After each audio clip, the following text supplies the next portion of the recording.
Hello, everyone. Welcome to this episode of Placement Talks. I'm Shreya, and today I have with me Abhijith P Kumar. So, hi, Bhaiya. Great to have you with us today. Let's have a small introduction about you. Yeah, my name is Abhijith P Kumar, and I'm pursuing BTech in Electronics and Communication Engineering, and right now I'm in fourth year. And my CGPA is 8.89, and I've been part of OVAS student chapter where I contributed to blog writing and I've helped in organizing CTFs and hackathons. Apart from that, I've been part of central marketing team for Technovit and Vibrance, and I've been placed in Virtusa. So Virtusa is an American company. So what they do is they provide IT and business consulting services to other companies. So like we make softwares for them, and we currently use languages like Java, React, Angular, .NET, and I've been offered the role of full stack Java developer. Okay, Bhaiya. Congrats on your placement, first of all. So, now regarding your applications and selection process, could you tell us how did that go? And if you're aware, how many students applied and cleared this process? So for applications, the PAT, that is placement and training cell, usually sends email regarding this to a personal email ID. And what we have to do is we have to apply for the company in campus interaction portal, and where they ask for resumes and all. Then comes for my company, there was a coding round, and then there was a technical interview and an HR interview. So for technical interview, there were like aptitude, logical reasoning, correct the code, predict the output of the code. And then for the actual coding round, there was a basic coding question and there was a like an advanced coding question. And because I applied for full stack Java developer, it was all in Java. That's it. Okay, Bhaiya. So you told us about the different levels that were there in the process. So how did you personally prepare for each of these levels? Like you told, there were advanced levels as well.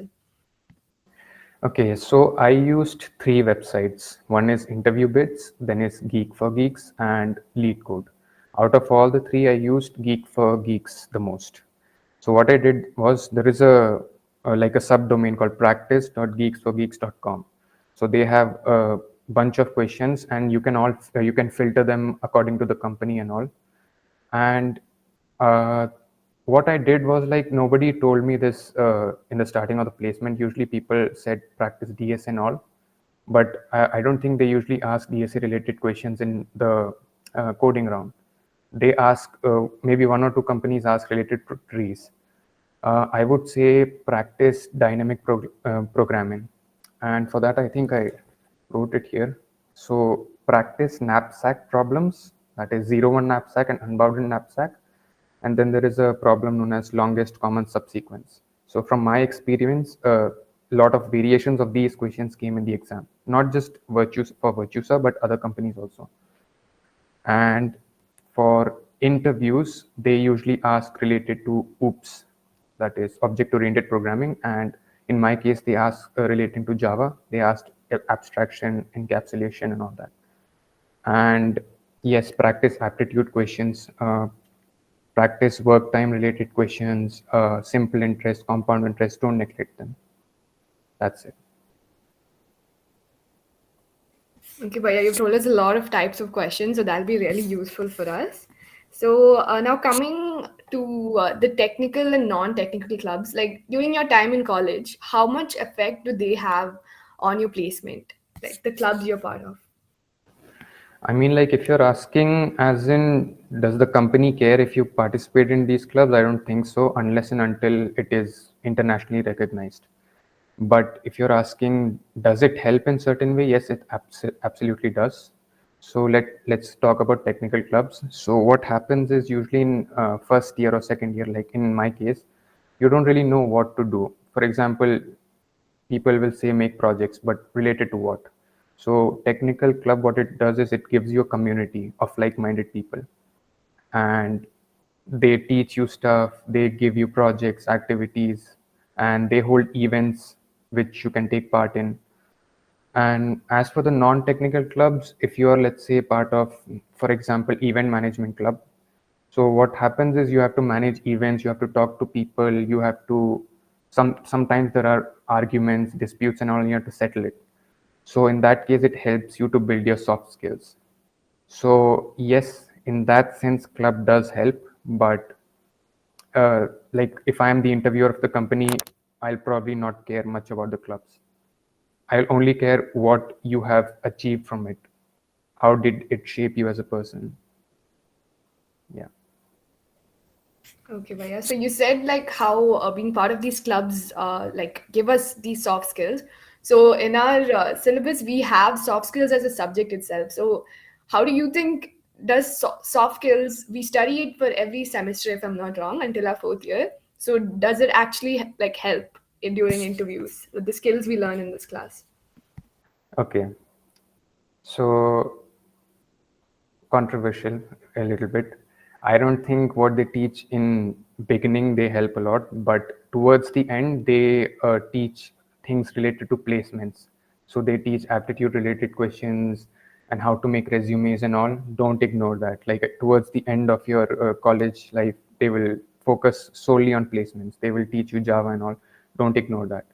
But I think if you're in first year, I don't think they teach you, like that's fine. Still, I'm not saying don't pay attention in the class, but uh, don't neglect soft skills. And speaking about soft skills, it's more about dialogue, like forming a conversation with the interviewer.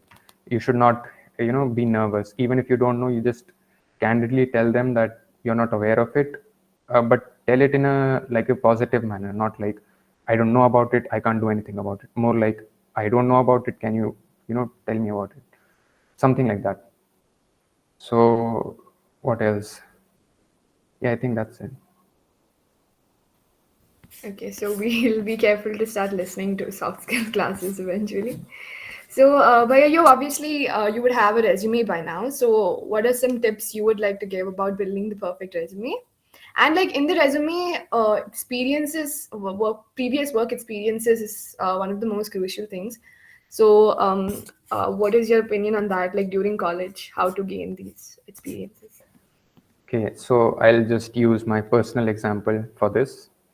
So what I did was I didn't know what to put in resume or how to make the resume. So first of all, I would like to clarify that the style of the resume doesn't matter. Okay, so like it doesn't matter how it looks, how eye candy it looks and all. And what I did was like rest of my friends were getting placed in companies, right? So I asked them, can you send me your resume? Can you send me your resume? So I looked at it, I selected the best one, and I tailored my resume according to that, and I put my achievements in that. So speaking of work experience, I didn't have any internship before this. So some students had it. You can put your internship in that, but if it's like like me, then I would like to say that you should take part in hackathons and competition, especially hackathons, because what hackathon does is it gives you problem statement and it forces you to make a software or something related to data analytics and all. So you can put that in resume. And yes, if there are certain events that happen, which is like in my case, there was a program called Technovations, which was about teaching girl students, mentoring them related to coding. So if you have done something for the community, you should definitely write it. And yeah, that's it. And yeah, always maintain a github profile, your LinkedIn profile. And I don't know if other people have said this, but also Twitter profile, like follow people related to IT industry and create a personal brand. And if you're good with communication, you can even start a YouTube channel. I'm not kidding. And you can show that you're actually giving something back to the community. You can contribute to open source and all. Yeah. Okay, Bhaiya, those are some really useful tips. How to maintain the a good GPA and how much does your GPA value actually have during your placements? Okay. Like, I don't want to disappoint any of you guys. Maybe some senior told you CGPA doesn't matter, 7 super like or 8.5. No. CGPA does matter. So what happened during the initial period was, in what I noticed was, they did say 7 CGPA and above, but when the shortlist came out, like even the 9 pointers were not getting shortlisted. And if you're an EC student applying for IT companies, then it's even more tough for you because sometimes they don't even want EC students. So I would say 9 and above, maintain 9 and above, and it should definitely not be less than 8.5. And if you're a first year, you should try to get as much CGPA as possible because the first year syllabus is very easy. So you can get maximum CGPA in first year, and then you can, even if you get less CGPA in the subsequent years, that's fine. And as for how to get good CGPA, if you go ask anyone, they will say that, do your projects, do the assignments sincerely and all.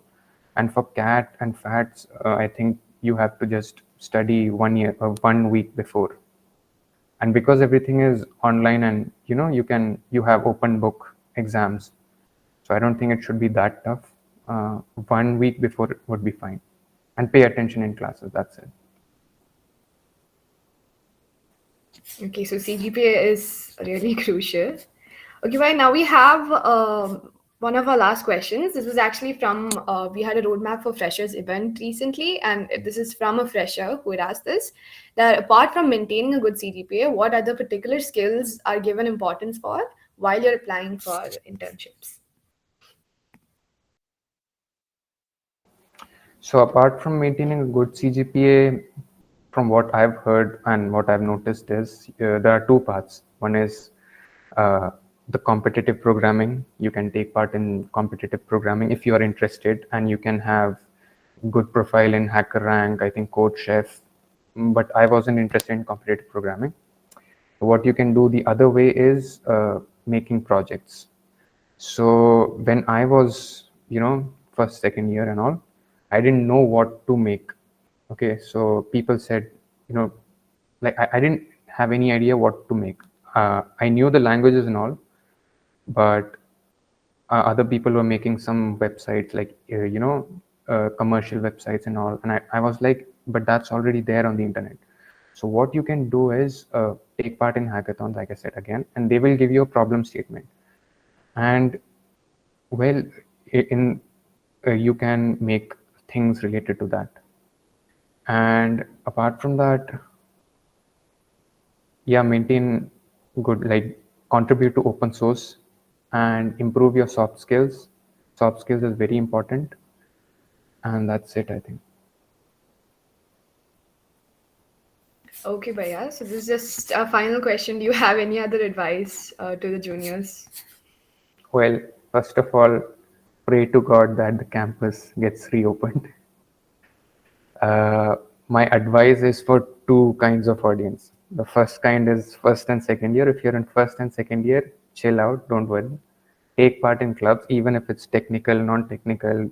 Don't, worry if it's going to affect my placements, or just, do what you like.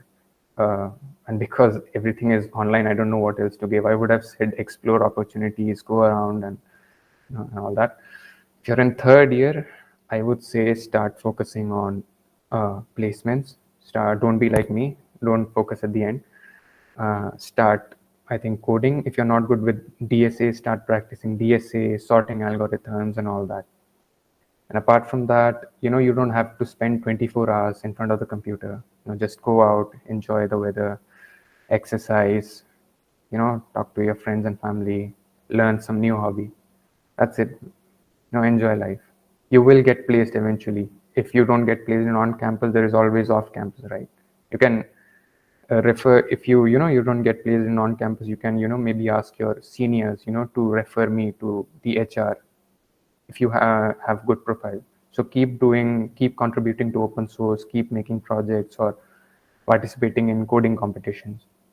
Be consistent, like discipline more than motivation. Okay, thank you so much, Bhaiya. That brings us to the end of the questions we have for you today. So Okay. thank you so much for joining us today. That'll Okay. that'll be all.